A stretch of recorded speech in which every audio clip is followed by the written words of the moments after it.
Indonesia, tanah yang suci. Suci, suci. Indonesia tanah suci.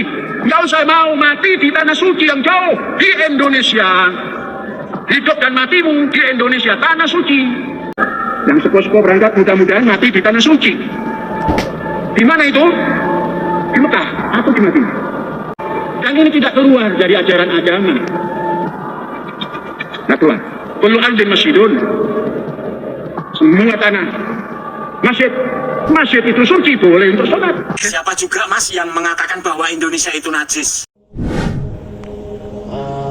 Bismillah, alhamdulillah, assalatu wassalamu ala rasulillah. Assalamualaikum warahmatullahi wabarakatuh.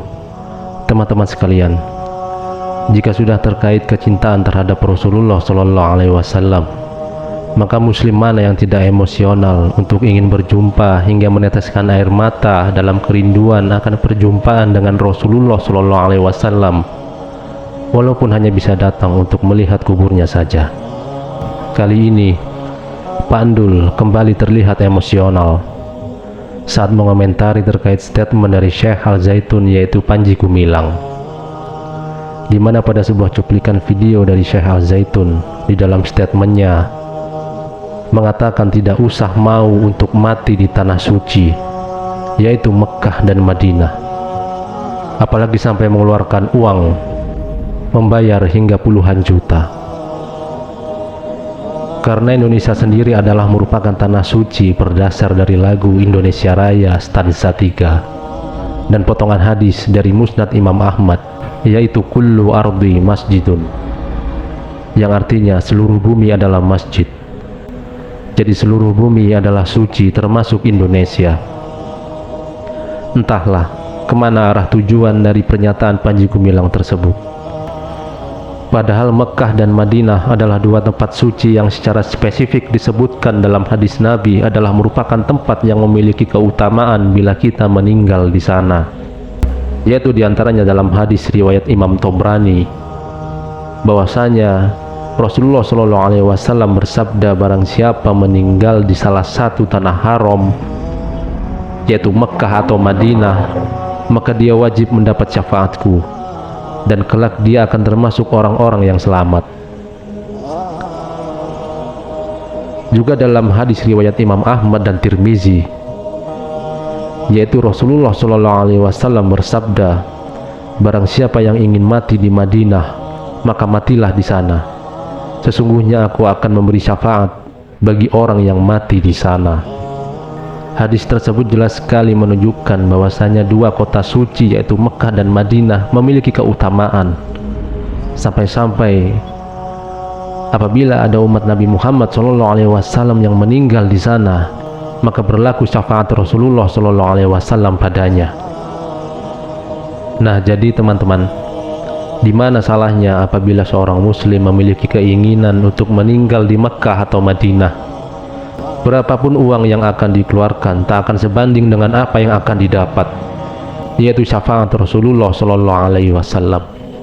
Maka tak heran bagi muslim yang faham akan hal itu, termasuk dari Pak Andul sendiri, mengomentari statement dari Syekh Panji Gumilang tersebut, yaitu untuk apa mati jauh-jauh ke kota suci Mekah dan Madinah.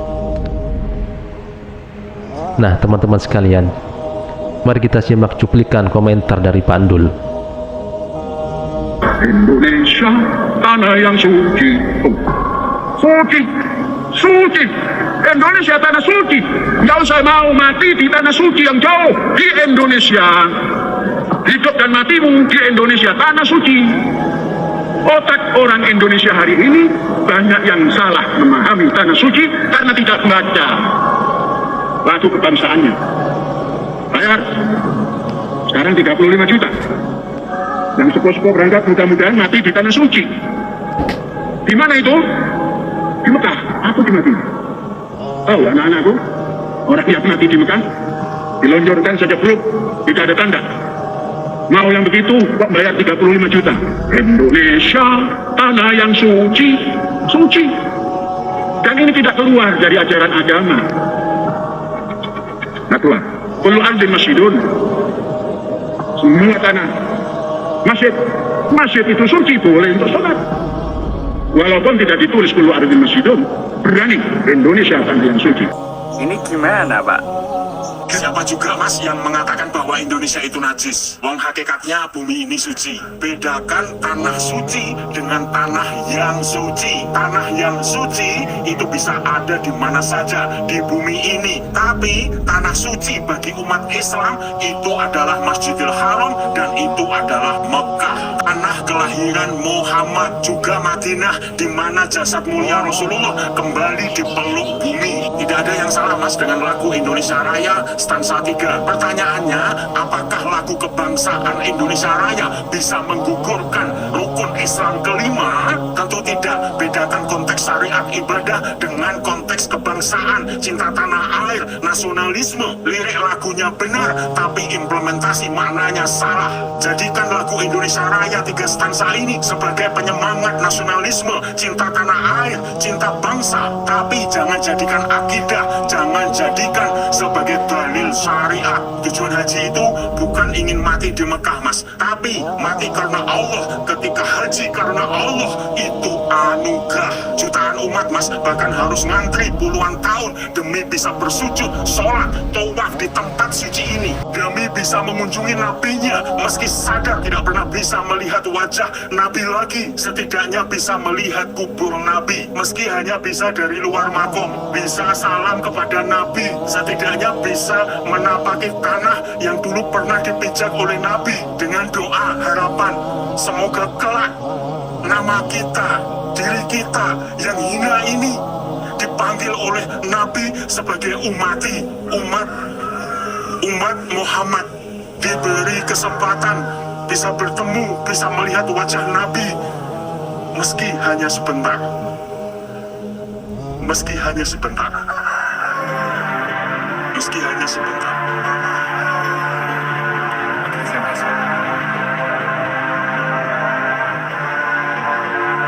Ini SMS mas, ini akhir zaman, ini zaman akhir. Bekali diri dengan ilmu, yakin, menerima, tunduk dan patuh, jujur, mencintai dan ikhlas pada ketetapan Allah dan Rasulullah.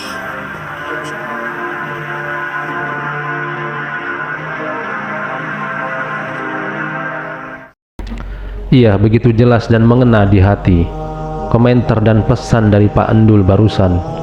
Beliau tidak mempermasalahkan lagu dari Indonesia Raya, dan memang tidak ada yang salah pada lagu tersebut.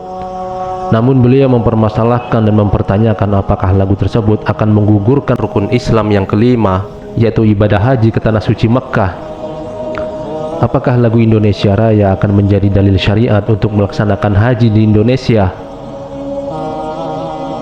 Maka beliau menegaskan, tentu saja lagu Indonesia Raya tidak bisa dijadikan dasar dalil dalam syariat agama, karena konteks dari lirik lagu tersebut adalah dalam hal kebangsaan, dalam hal kecintaan terhadap tanah air, bukan dalam syariat peribadatan. Dan orang-orang yang meninggal di tanah suci Mekkah atau Madinah, mereka tidak semata-mata berangkat untuk mati bunuh diri ke sana, melainkan berangkat karena Allah, karena beribadah kepada Allah, karena kecintaan mereka kepada Allah dan Rasul-Nya. Tak peduli berapapun biaya yang dikeluarkan, maka pantaslah bila Allah akan memberi balasan yang besar pada mereka, yaitu pahala yang besar dan syafaat dari Rasul-Nya Muhammad Sallallahu Alaihi Wasallam. Dan itulah mengapa Pak Endul menyebutnya sebagai anugerah bagi mereka yang meninggal di tanah suci, sebab mereka meninggal karena Allah. Nah teman-teman sekalian, mari lebih kita tanamkan lagi kecintaan kita terhadap Rasulullah Sallallahu Alaihi Wasallam, dan cita-cita untuk bisa segera berangkat beribadah ke tanah suci Mekkah dan Madinah. Semoga kita selalu bisa beribadah dengan sesuai pada ajaran Rasulullah Sallallahu Alaihi Wasallam. Semoga bermanfaat. Wassalamualaikum warahmatullahi wabarakatuh.